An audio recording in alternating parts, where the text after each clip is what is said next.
Et ouais, j'ai l'édition de poche, qu'est-ce que vous voulez, on fait avec ce qu'on a. Et je vous refais la même intro encore une fois, parce que je vous avais dit que je pourrais le faire. Et en plus, les vidéos précédentes ont tellement bien marché que je me suis dit, pourquoi changer cette intro?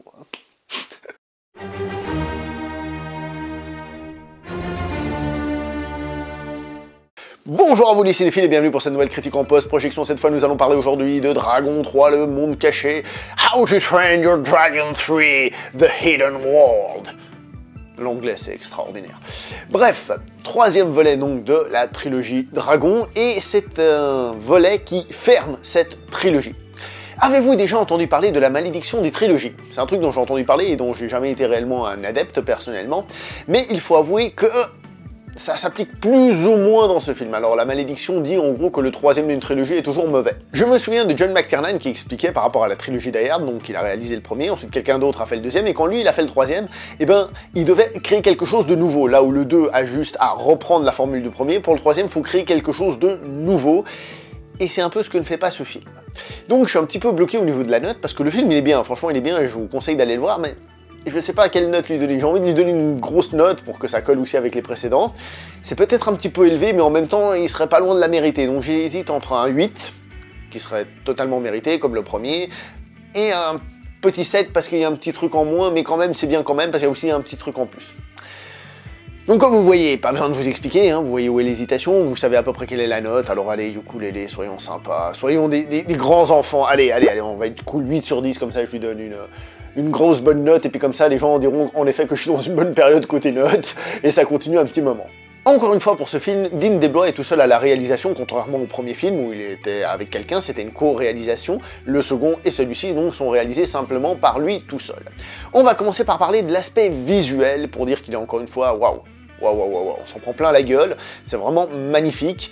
Encore plus si on compare, comme j'avais dit dans d'autres vidéos, à tout ce qui peut sortir. Par exemple, là, il y a un Maya à l'abeille qui est sorti il n'y a pas si longtemps, je ne l'ai pas vu, je sais même pas à quoi il ressemble, mais je pense que visuellement, ça devait pas être oufissime. Celui-ci, il est oufissime, et c'est là qu'on arrive à placer ce que c'est qu'une moyenne.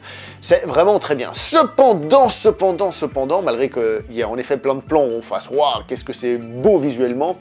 j'ai trouvé que ça fonctionnait un petit peu moins bien que dans le second, où on avait ce côté épique, par exemple, lors de la bataille finale, ce côté gigantesque, ce côté un peu... J'ai trouvé qu'il y avait un tout petit peu moins ça, personnellement. Mais bon, c'est un détail, mais quand même. Au niveau du scénario, on sent que ce film a été réalisé avec amour, un amour pour ses personnages. Et c'est là qu'il y a la qualité du film, mais aussi un petit peu son défaut. C'est que c'est un film qui est centré sur les personnages, sur leur évolution, sur le cheminement de leur vie, qu'est-ce qu'ils vont devenir, en quoi ils changent, en quoi les priorités changent aussi dans la vie entre un enfant et un adulte. Et c'est très touchant, ça fonctionne très très bien. D'ailleurs, le film à ce niveau-là est très réussi. Il arrive à pas être trop lourd. Moi, je pensais par exemple à l'apparition de la dragonne, on va dire, je ne sais pas si ça se dit, du dragon féminin blanc, qui, je trouvais, pouvait peut-être être un peu lourd, mais non, ça fonctionne bien dans ce cadre-là. Le film est finalement très réussi à ce niveau-là. Là où justement il rate un tout petit peu son coche, c'est au niveau du méchant.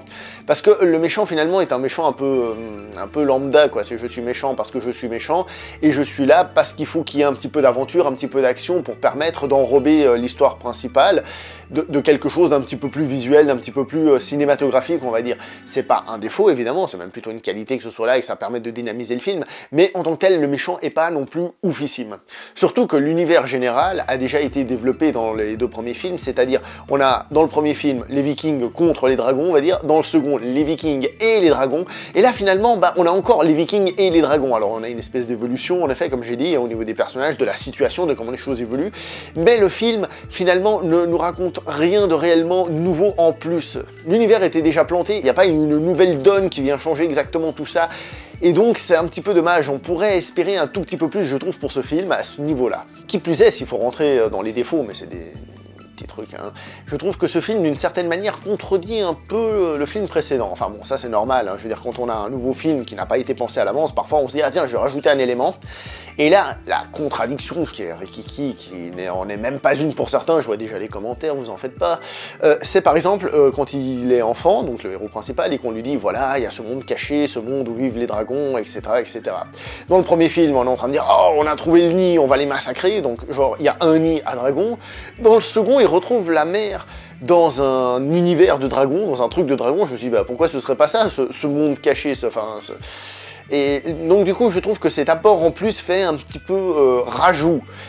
Mais bon, c'est un petit détail, mais voilà. Une autre qualité en règle générale de la saga, ce sont ses musiques qui arrivent à être entraînantes et qui arrivent à bien fonctionner. J'en ai pas parlé dans les vidéos précédentes, mais c'est vrai que finalement, en les réécoutant, on se dit tiens, c'est vrai que on les a en tête. Et encore une fois, je trouve qu'elles sont plutôt réussies dans ce film, donc c'est tout bon. Donc, en gros, et pour résumer ce film, on a un film qui est très bien fait visuellement, qui surprend moins. J'ai dit sur l'aspect visuel, le côté gigantesque, mais aussi sur l'univers en lui-même, puisque finalement, il apporte pas grand-chose en plus. On peut aussi critiquer le méchant, qui finalement n'est que le méchant de service pour donner une aventure au film. Ouah, c'est horrible, on a une aventure dans le film. Oh, qu'est-ce qu'on s'emmerde. Non, je veux dire, il est peut-être pas extraordinaire, ce méchant, c'est pas un méchant de ouf, mais il est là et il permet de dynamiser le tout par rapport à son histoire sur le développement des personnages, etc., etc., qui est quelque chose, rappelons-le quand même, d'intéressant, puisque si on prend, je sais pas moi, le stéréotype des contes classiques, où, je sais pas moi, il y a la princesse, il y a le prince, il y a le pauvre, etc., etc., on a quand même des histoires pour enfants, évidemment, mais qui ont une certaine profondeur et quelque chose à raconter qui est un petit peu plus complexe, et franchement, c'est réussi, je dis pas non plus que les méchants sont ratés ni tout ça, juste qu'ils sont pas oufissimes, ils sont juste là pour accomplir leur tâche sans faire rien de plus. Voilà, donc je vais m'arrêter là pour ce film, parce que j'ai résumé ce que j'ai dit tout à l'heure, et je vais pas aller beaucoup plus loin.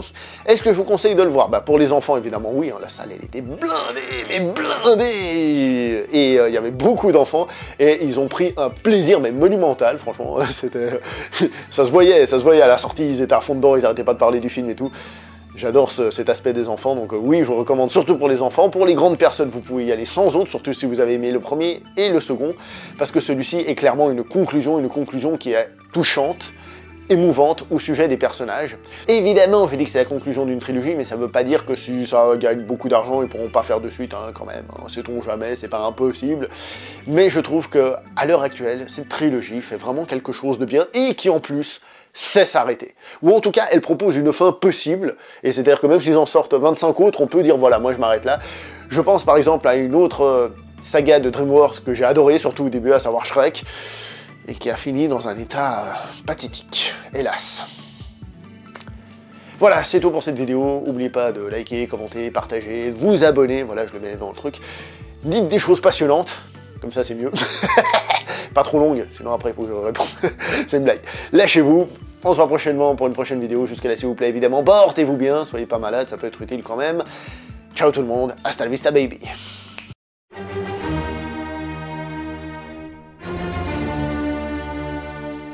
Et donc, c'est le moment où je prends une page Google et je lis un truc. Je vais voir si je trouve quelque chose de lisible. Alors, ici. Le Tao est le commencement, son nom de toute chose, le principe universel soutenant toute chose, le modèle suprême ultime et le principe de la croissance. Huston Smith, l'auteur de World Religion, explique ainsi le Tao.